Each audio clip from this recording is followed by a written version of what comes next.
Hey everybody, this is Mahu from thinkcutie.com, and this is another weekend here in the new month, and this is my Creative Monthly Challenge.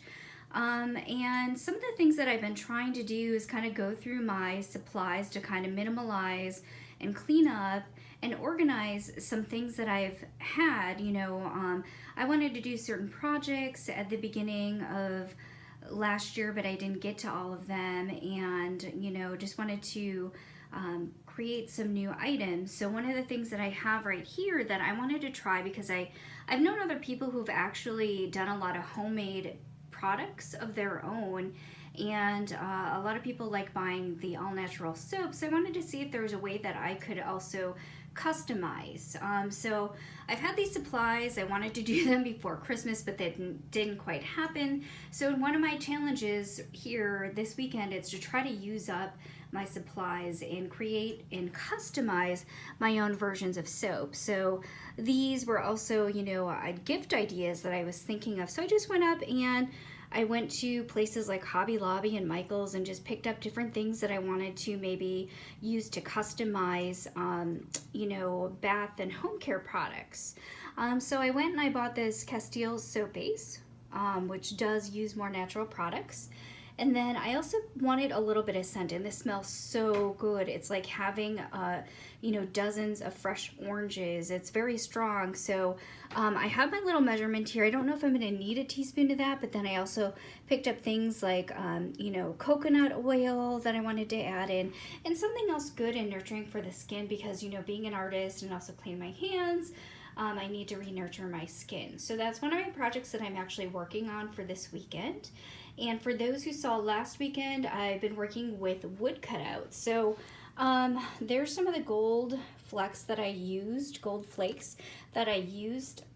last weekend when I redid those cactuses.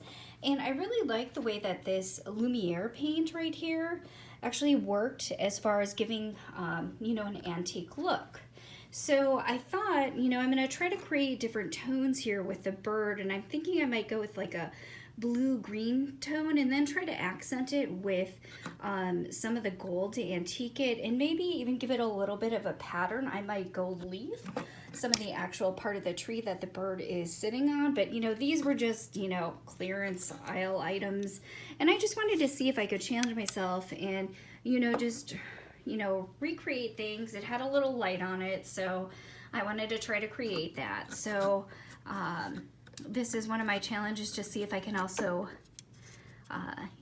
just to work with different types of materials. I haven't really worked and painted on wood that much, so I wanted to see how some of the acrylic paints that I normally use worked on wood, as well as use and make use of the gold Lumiere paint. Now I've used that gold Lumiere paint on clay, and I think it kind of works a little bit better on the wood because it's a little bit more of a rough surface. So if you're really looking to accent corners and edges and kind of give it that antique look, I really think that paint works well. So that's one of my projects, and let me just turn here quickly. I don't know if you can see this actually, but again, these are where I kind of temporarily place the cactuses. So the base coat of the paint with the orange, I may actually try to do a little bit more shading. I just find that the way it is right now, it's fine, but it's a little more flat looking than I want it to be. So the gold leafing though did give it the luster that I wanted, versus trying to first coat it with the Lumiere paint, which made it look a little bit more faded. So if you want a little bit more pop, then I do recommend gold leafing or gold flaking, and using that Martha Stewart gilding glue. And it does dry very quickly, so you do have to work quickly with it and don't cover a large area. But I may go back and just kind of give it a little bit more shading, a little bit more depth and interest on the bottom part. Hey everybody, I couldn't just leave this bottle, sit empty here as a designer. I had to actually do something about it. So like I said before, I just went and I have a character already from one of my stories that I've created in some of my children's books, and I have my Kimchi Ninja here. So I made Kimchi Ninja soap. And if you're wondering where I got this template from, I actually was just, again, looking through my items and trying to keep my goal in mind here of using up supplies that I have just kind of sitting around. So I went and I found these Avery templates at 22817, and they are going to be about 12 sheets. I have 2 inches in diameter to work with, and they're ones that they say that you can print off the edge if you want to. But I'm just going to try to make a little label for myself. And the nice thing is that you can download the template, and then you have your choice as to what you want to download it into. So I downloaded it into Illustrator. You know, as a designer, I have some of those programs. If you don't, you can also download it into Word.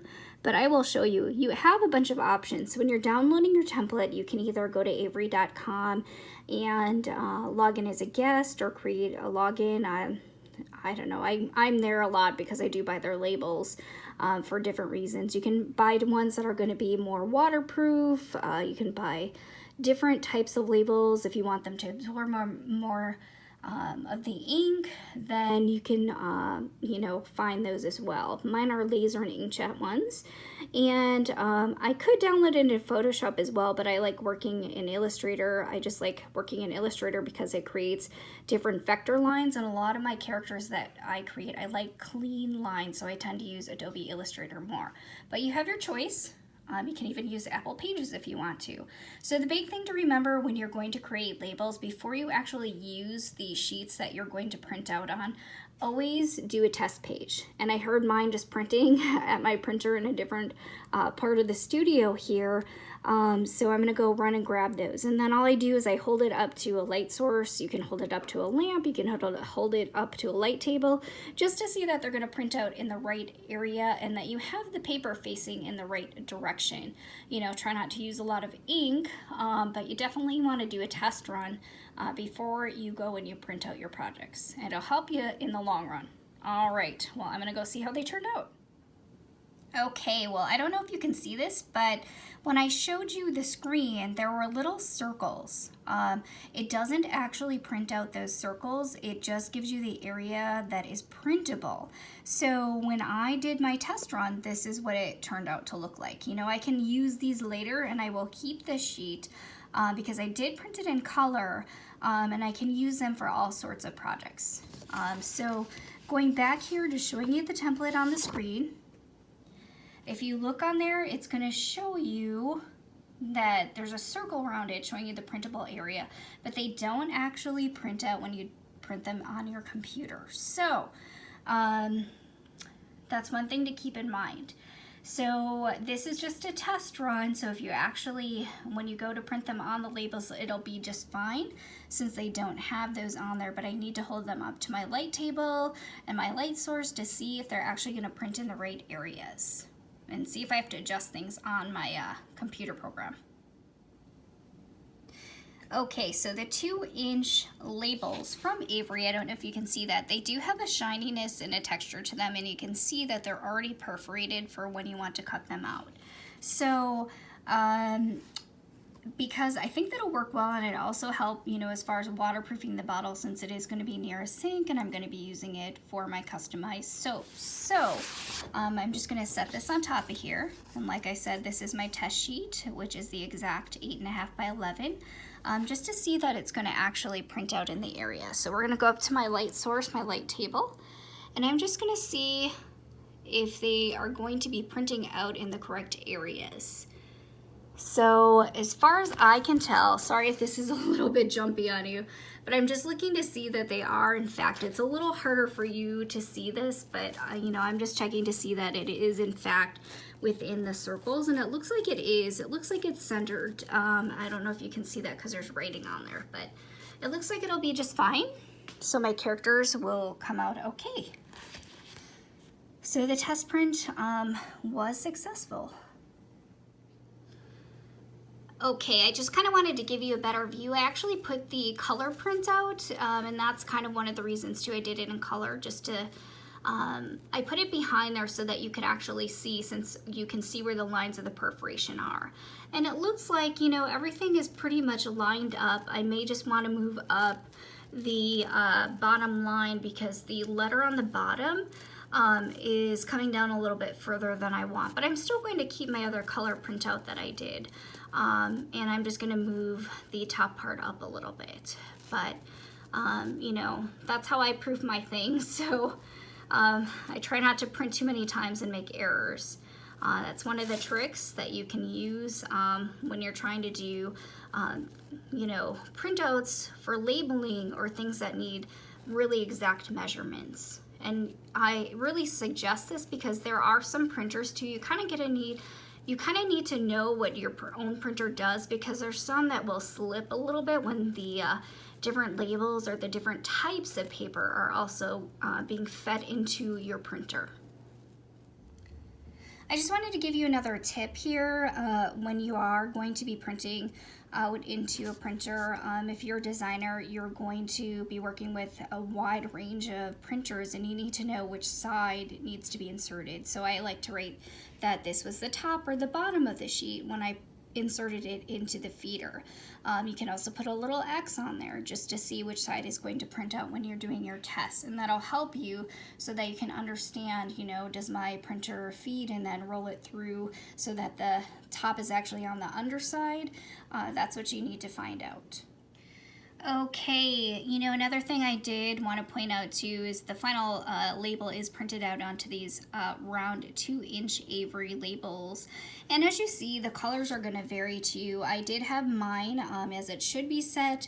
When you're going to print out in a program like Illustrator, or if you use InDesign, you want to see that your setting is on CMYK. So that just means that it's in a, you know, when it prints out, it's going to, I don't know if you can see that in the corner. It's getting set up to be printed out into an ink format versus a light source. So the RGB is for what you would see, you know, only on a computer screen, which is a light source. That this is actually going to be printed out into a solid print, which is going to be the CMYK. And as you see versus my screen, it's a lot darker.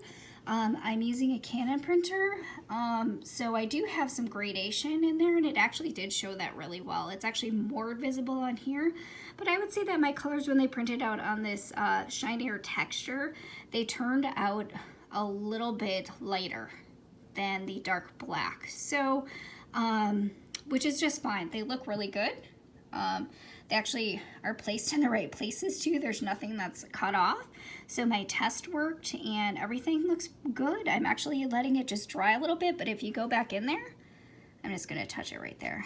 And you know, there's no smearing at all on these labels. So yeah, and it's like a little extra kind of like a weather waterproof coating that'll last a little bit longer on my soap bottle. All right, the Kimchi Ninja soap has been created, so I can go ahead and, you know, put my orange scented homemade soap.